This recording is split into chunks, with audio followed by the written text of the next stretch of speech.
Hello guys, welcome to let me explain myself Bharat Pawar. और आज हम जो डिस्कस करेंगे वीडियो में वो टॉपिक है डिहांसेंस ऑफ एंथर यानी कि पराग कोश का स्फुटन। लास्ट वीडियो में हमने डिस्कस किया था कि sexual reproduction in flowering plant में कुछ टॉपिक हमने कवर किए थे, तो उसके बाद जो टॉपिक रिमेन रह गया था वो था डिहांसेस ऑफ एंथर। तो वो इस वीडियो में हम कवर करेंगे। एक्चुअली में मैं इस वीडियो में ओनली यही टॉपिक कवर कर रहा हूँ बिकॉज ऑफ ये 10 मिनट की वीडियो है और इस वीडियो में ओनली एंड ओनली पराग कोश का स्फुटन मैंने टॉपिक कवर किया बिकॉज ऑफ ये टॉपिक बहुत ही कॉम्प्लेक्स है और बहुत ही इजी है, बट जनरली बच्चों को टॉपिक समझ में नहीं आता, तो ये टॉपिक मैंने बहुत अच्छे से कवर करने की कोशिश की है। तो वीडियो को पूरे ज़रूर देखें और अगर आपको कुछ डाउट है तो मुझे कमेंट में ज़रूर मेंशन करें। और आज आपको एक वीडियो इसके बाद में और मिलने वाली है, तो वीडियो को एंड तक ज़रूर देखें। बायोलॉजी में आपको बहुत ही शानदार मज़ा आने वाला है, आप बायोलॉजी में खोने वाले हैं। तो मेरे साथ में जुड़े रहने के लिए बहुत बहुत धन्यवाद। Thank you.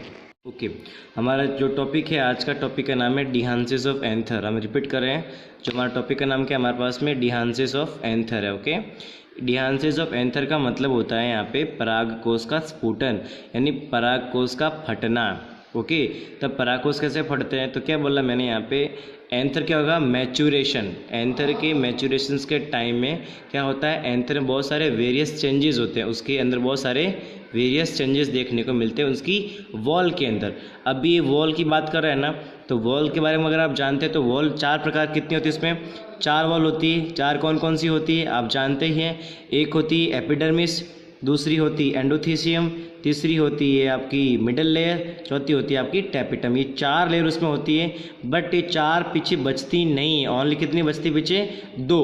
तो शुरुआत में जब आपकी मिडल लेयर है ये पैनक्रेटिक सेल्स की बनी हुई होती है और ये स्टोर रिजर्व करके रखती है, फूड रिजर्व करके रखती है। जब फूड टैपिटम को प्रोवाइड कर देती है, बाद में क्या होती है, मिडल लेयर डिजेनरेट हो जाती है। ओके, चलते हैं नेक्स्ट पॉइंट हमारे पास में यहाँ पे कि microspore form inside the pollen sac. अब देख पा रहे हैं आपको, ये दिस वन, ये जो था ना ये एरिया, ये जो एरिया इस पूरे को बोलते थे, एक को बोलते थे पॉलन सेक। ठीक है, तो इस पॉलन सेक के अंदर क्या डेवलप हुए थे साहब, यहाँ पे पॉलन ग्रेन डेवलप होते हैं। साथ ही साथ यहाँ क्या फॉर्म हुए हैं, Ubisch bodies in cell of tapetum. Tapetum का काम क्या था कि खाना प्रोवाइड करवाना या फिर कुछ एंजाइम सीक्रेट करना। तो साथ ही साथ इसने क्या करते साथ में यूबिस बॉडीज़ भी मतलब बनाती है। Ubisch bodies are formed in cells of tapetum then after it degenerate, यानी टैपिटम सेल भी खाना खिलाकर जब वो न्यूट्रिएंट प्रोवाइड करवाती है उस समय वो क्या यूबिस बॉडीज़ जो है वो फॉर्म करती है और यूबिस बॉडी बनाने के बाद में वो खुद डिजेनरेट हो जाती है। ओके, और जो यूबिस बॉडी बनते हैं ये कहाँ काम करते हैं, पोलन ग्रेन जब बनते हैं तो पोलन ग्रेन की जो बाहर की लेयर है एक्साइन, तो एक्साइन के फॉर्मेशन यानी स्पोरोपोलिन के फॉर्मेशंस के अंदर ये पार्ट लेते हैं। कौन, यूबिस बॉडी। सवाल आ सकता है कि यूबिस बॉडी का क्या रोल होता है, ध्यान रखना यूबिस जो बॉडी होती है, ध्यान रखना ये यूबिस बॉडी है, ये पोलन ग्रेन की जो एक्साइन है उसको बनाने में काम आते हैं। वेरी गुड, सबसे इंपॉर्टेंट पॉइंट चलता है आगे, हम नेक्स्ट पॉइंट बढ़ते। देखो यहाँ पे स्क्रीन पे थोड़ा बहुत आपको रिफ्लेक्शन मिल सकता है, कोई दिक्कत नहीं, मैं आपको ऊपर लेके इसको दिखा देता हूँ। अब पॉइंट मेरा 2 यहाँ पे कि मैच्योर एंथर, रिपीट कर रहा हूँ, कौन सा anther, mature anther. Mature anther में ओनली 2 लेयर्स, कितने layers, only for 2 layers, 2 layer मिलती इसमें। कौन कौन सी, एक मिलती एपिडर्मिस, एक मिलती कौन सी, एंडोथीसियम। एग्जाम में सवाल आ सकता है कि मैच्योर एंथर में कितनी लेयर होती है, तो कितनी होती है गाइस, 2 लेयर। कौन कौन सी, एक तो एपिडर्मिस और दूसरी कौन सी होती है, एंडोथीसियम। ओके, चलते हैं नेक्स्ट पॉइंट मेरे पास में यहाँ पे। अब बारी है यहाँ मेरे पास में, नेक्स्ट पॉइंट चलते हैं अगले में हम लोग। तो अगर हम बात करें इसमें, sterile tissues are present between both of pollen sacs, यानी कि 2 पोलन से अगर हम बात करें, ये आपको मैं डायग्राम की तरफ लेके जाना चाहूँगा मैं। तो ये पूरी क्या है, एक लोब है, मैं रिपीट कर रहा हूँ, ये पूरी क्या है, ये पूरी एक लोब है, ये पूरी क्या है, एक लोब। हम बोलते हैं ना कि हमारा एंथर बाइलोब होता है। एक लोब में 2 पोलन सेक कितने होते हैं, 2 पोलन सेक होते हैं, इधर भी 2 है और इधर भी 2 पोलन सेक होते हैं। ओके, बट इन पोलन सेक के बीच में दिस वन, ये जो एरिया होता है ना, वहाँ क्या था साहब, स्टेराइल टिश्यू। क्या था वहाँ पे, स्टेराइल टिश्यू इसके बीच में प्रेजेंट होते हैं और वो क्या हो जाएंगे अब, डिजेनरेट। यानी कि जब एंथर मैच्योरिटी की तरफ जा रहा होगा तब उस समय उनकी मिडल एयर ख़त्म हो चुकी होती है, टेपिटम ख़त्म हो चुकी होती है, और इसके बीच का ये जो टिश्यू है जिसे हम बोलते हैं स्टेराइल टिश्यू बोलते हैं, वो भी क्या हो जाएगा, डिजेनरेट हो जाएगा। इस कारण से ये पोलन शेक पहले अलग था, ये पोलन शेक अलग था। अब दोनों पोलन क्या हो जाएंगे, बिल्कुल फ्यूज, दोनों क्या हो जाएंगे, बीच के स्टेराइल टिश्यू के ख़त्म हो जाने से दोनों पोलन से क्या हो जाएंगे, फ्यूज हो जाएंगे। यानी कि अब मैं ये कहना चाहूँगा कि मैच्योर एंथर में ओनली 2 ही पोलन शेक होते हैं। क्या पूरा रिपीट कर रहा हूँ, मैच्योर एंथर मतलब इसमें ये फ्यूज हो चुके हैं दोनों, ये दोनों हो चुके हैं। नॉर्मल थे कितने थे, 4 थे, 1 2 3 4, बट जब क्या हो चुका है, मैच्योरिटी हो चुकी है, तो ये दोनों फ्यूज हो जाएंगे और क्या बन जाएगा, पूरा एक बन जाएगा। तो पूरा एक ये इधर और पूरा ये एक इधर। ओके, तो क्या बोले यहाँ पे मैंने, both pollen sacs are each anther lobe fused together and form a single pollen sac। तो ये पूरा क्या बन गया, सिंगल pollen sac बन जाएगा, और ये पूरा सिंगल एक pollen sac बन जाएगा। ओके, अगर आपको पूछा जाए कि मैच्योर एंथर में कितने pollen sac, कितने बोलोगे साहब, 2 pollen sac। कितने होते हैं साहब, 2 pollen sac, मतलब मैच्योर एंथर में only for 2 he pollen sac पाए जाते हैं। अब चलते हैं, अब बारी आएगी, ये तो था इसका पूरा मैंने परिचय करवा लिया। अब बारी किसकी, इसको फटने की, इसको डिहांसेस करवाने की। ये कैसे इसका डिहांसेशन होगा वो हम देखते हैं इसका पूरा। तो ये कब होगा, जब भी ड्राई सीजन होगी, यानी शुष्क अवस्था। हमेशा पराग कोश का स्फुटन है वो ड्राई सीजन में ही होता है, और ड्राई सीजन में होने का नेचर यहाँ पे है। रिपीट कर रहा हूँ, यहाँ मेरे पास 2 ही आपको पता है सेल, 2 ही मेरे पास बाउंड्रीज थी, एक मेरे पास में एंडोथीशियम थी, एक मेरे पास में एपिडर्मिस थी। तो जो मेरी ये एंडोथीशियम है, इसका जो नेचर है वो क्या होता है, हाइग्रोस्कोपिक नेचर की होती है। ये वाटर लॉस करने लग जाती है, यानी ड्राई सीजन होती है, बहुत टेम्परेचर हाई होता है, उस समय जो आपका ये एंडोथीशियम लेयर होती है, हाइग्रोस्कोपिक नेचर होने के कारण क्या करती है, वाटर लॉस बहुत ज़्यादा कर लेती है। और वाटर लॉस करने के कारण एंडोथीशियम की जो वॉल है, ये इसकी मैं दोनों तरफ दिखाना वॉल, कि एंडोथीशियम की जो 2 वॉल, एक इनर वॉल और एक आउटर वॉल, मैं रिपीट कर रहा हूँ, एंडोथीशियल सेल की जो वॉल होती है, एक होती इनर एंड रेडियल वॉल और एक होती आउटर वॉल। तो मैं रिपीट कर रहा हूँ वापस, एंडोथीशियल सेल, क्या बोल रहा हूँ, एंडोथीशियल सेल की जो 2 वॉल होती है, एक होती इनर और रेडियल वॉल, एक होती है साहब आउटर वॉल। जो इनर वॉल और रेडियल वॉल होती है उस पर बहुत ही फाइब्रस थिकनिंग होती है।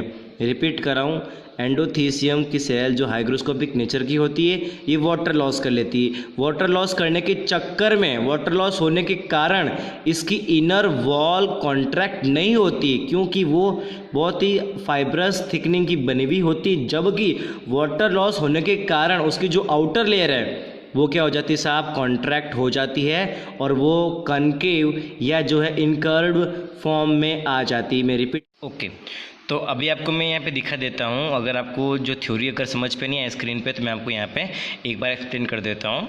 ये मेरे पास में जो है डायग्राम मैं आपको दिखा रखा, मैंने एंडोथीशियम का डायग्राम है। एंडोथीशियम की जो सिचुएशन है वो इनर साइड थोड़ी थिकनिंग होती है, बाहर थोड़ी क्या थिन होती है, ये बिफोर मैच्योरिटी है।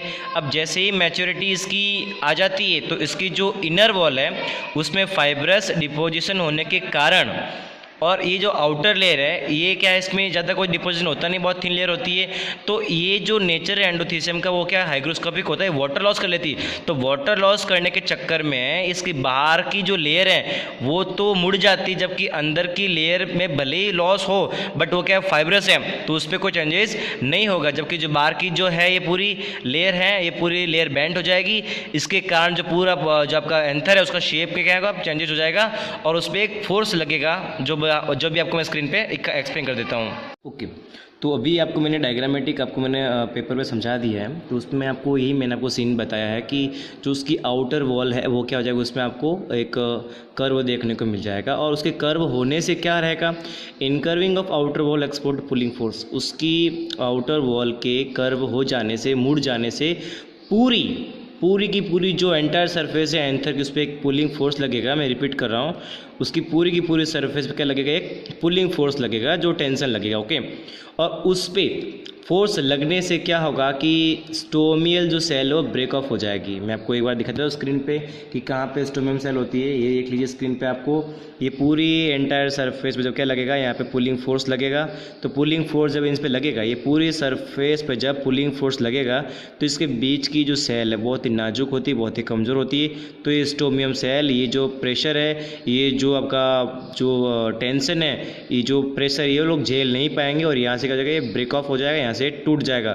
जब यहाँ से फटेगा तो इसके अंदर क्या भरा था, पूरा ये पोलन ग्रेन थे, वो सब क्या जाएंगे यहाँ से बाहर एटमॉस्फेयर में रिलीज हो जाएंगे। तो ये था आपका पूरा कॉन्सेप्ट कि कैसे है जो पोलन ग्रेन रिलीज होते हैं, कैसे जो एंथर का स्पुटन होता है, कैसे डिहांसेस होता है एंथर का। अब देखते हैं नेक्स्ट पॉइंट में कि हमारे पास में कितने प्रकार से डिहांसेस हो सकती है या कितने प्रकार से जो स्पुटन हो सकता है। तो मैं स्क्रीन पे आपको 4 प्रकार के दिखा देता हूँ। एक होता है साहब लॉन्गिट्यूडनल, एक होता है साहब पोरस, एक होता है साहब ट्रांसवर्स, एक होता है साहब वल्विनर। तो अगर आपको मैं दिखाऊं मैं ट्रांसवर्स में, तो बिल्कुल ये यहाँ से दिख रहा है आपको, दिस वन। जैसे अगर हम बात करें कि ये बिल्कुल इस वजह यहाँ से खुलेगा बीच में, ठीक है। अगर आपको दिखा रहा तो मैं यहाँ पे दिस वन, यहाँ से बीच में से खुलेगा ये, यानी बीच में से ऐसे ही फटेगा, ठीक है, ऐसे बीच में से खुलेगा ये। तो ये अगर यहाँ से बिल्कुल लॉन्गिट्यूडनल एक्सिस से अगर ये फटता है तो उसे बोलते हैं लॉन्गिट्यूडनल, ओके। और दूसरा होता है साहब यहाँ पोरस। तो पोरस मतलब बिल्कुल इसके एपिकल पार्ट में यहाँ पे छोटे छोटे छिद्र बनते हैं, जो छिद्रित भी बोल सकते हैं। तो यहाँ से पोल से यहाँ से क्या होगा, 1 बाई 1 आपको यहाँ से क्या होगा, यहाँ से पोलन ग्रेन बाहर निकलेंगी, तो इसे क्या बोलते हैं पोरस। एक होता है ट्रांसवर्स, बिल्कुल इसका 90 डिग्री, यानी कि लॉन्गिट्यूडल बिल्कुल ऐसा था तो इसे बिल्कुल ऐसा होगा हॉरिजॉन्टल। इसमें क्या था अपना वर्टिकल, इसमें क्या होगा हॉरिजॉन्टल। तो इसमें अगर ये अगर ऐसे खुलेंगे, टॉप इसके ऊपर से ऐसे खुलेगी तो इसे हम बोलते हैं हमारा ट्रांसवर्स है। और ये होता है वेल्वुलर, तो इसमें यहाँ पर ना ये दिस वन है, जिससे यहाँ से कवर खुलेगा, ये ढक्कन खुलेगा, इधर से ढक्कन खुलेगा। तो ये जो दिखा ना, ये यहाँ से इसको ऊपर कर लो और यहाँ से इसको ये ऊपर कर लो, तो ये जो कवर यहाँ से साइड से है ना, जो बिल्कुल साइड में से खुलेंगे, इसके ढक्कन खुलेंगे ना, इसे बोलते हैं वेल्वुलर, जो कहाँ आपका बारबेरियस के अंदर देखने को मिलता है। तो ये क्या था पूरा आपको टोटली आपको मैंने बता दिया है कि जो परागकोश का स्पुटन कैसे होता है, इसकी पूरी डिहांसिंग जो है कैसे होती है। बहुत ही टॉपिक इजी टॉपिक था ये, बट क्या होता कि मैंने अक्सर बच्चों से देखा और सुना है कि बच्चों को ये टॉपिक क्लियर नहीं हो पाता, क्योंकि ये टॉपिक में आपको हर एक चीज़ को स्टेप बाय स्टेप समझना होता है कि कौन सी लेयर बनी, कौन सी लेयर गायब हुई, कितनी लेयर बनी, कौन सा क्या नेचर था, कब कौन सा फोर्स लगा, वगैरह वगैरह। तो सब चीज़ें आपको आई होप समझ में आ गई होगी। अगर कोई डाउट है तो आप मुझे कमेंट सेक्शन में ज़रूर कमेंट करके बताएं।